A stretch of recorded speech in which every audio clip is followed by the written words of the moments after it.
Misteri kematian diplomat muda Arya Daru.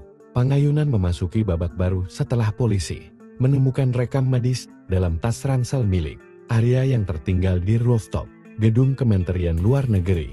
Dokumen medis bertanggal 9 Juni tahun 2025 itu mengungkap bahwa Arya sedang menjalani rawat jalan untuk suatu penyakit.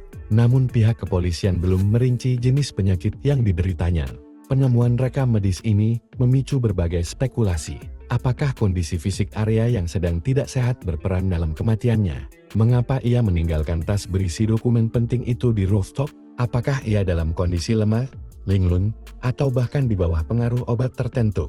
CCTV menunjukkan Arya berada di rooftop selama 1 jam 26 menit, membawa tas ransel dan kantong belanja.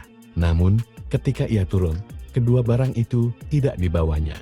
Sehari kemudian, ia ditemukan tewas di kamar indekosnya di kawasan Menteng dengan kondisi mengenaskan kepala terlilit lakban.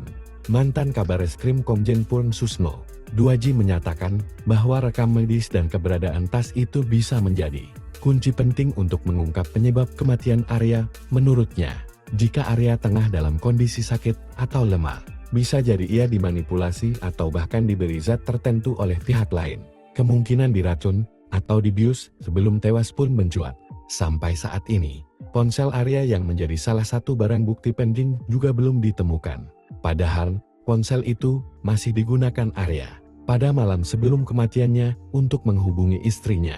Kompolnas menilai bahwa jejak digital dari ponsel dan laptop milik Arya sangat vital dalam membangun konstruksi kejadian sebelum kematiannya.